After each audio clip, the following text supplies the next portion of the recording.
Pila ka mga negosyo sa syudad sang Iloilo nga ginadumilian mag-operate sa idalom sang Enhanced Community Quarantine nagbukas sa gihapon. DSWD 6 ginaduso nga financial assistance nila ang ihatag sa mga residente sang syudad kag probinsya sang Iloilo. Si Zen Kilantang nakatutok. Matapos nga ginpaidalom sa Enhanced Community Quarantine ng Iloilo City, umpisa sang Biyernes, tubtob sa July 31, 2021, liwat nga ginadumilian sang Iloilo City Government ang mga recreational and sports activities, bars, cinemas, mga salon kag spa. Apang may pila ka mga establishmento ang nagbukas, apisar nga may executive order. Kapareho na lang sang barbershop nga ini sa city proper. Suno kay Manong Joel, kung hindi sila magbaton sang customer, magutman ng ila pamilya. Tiis tayo. Matiis lang tayo kung paano ubrata nga mga kwarta sa Mayo lang pagi.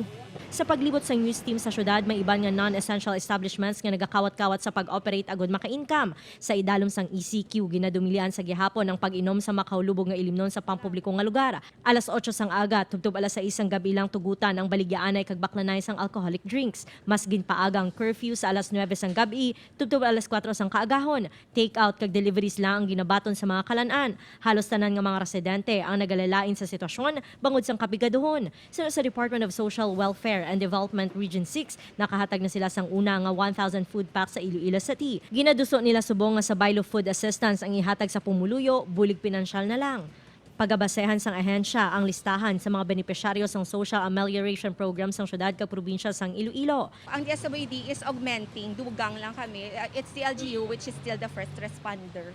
May mga pulis na nga gin-deploy para mag-augment sa compliance team sa pagpatuman sang health protocols. Kita nga saturation blood ko bigapi.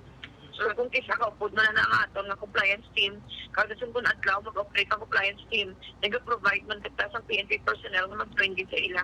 Plano ni Iloilo City Mayor Jerry Trañas nga magpagawa sang executive order angot sa pag-establisar sang border control. Ang mga apor, government officials kag mga medical personnel lang ang pahanugutan nga makasulod sa syudad. Samtang 5 naman kabalay ilimnan kag kalanaan ang ginserbahan sang syudad sang closure order.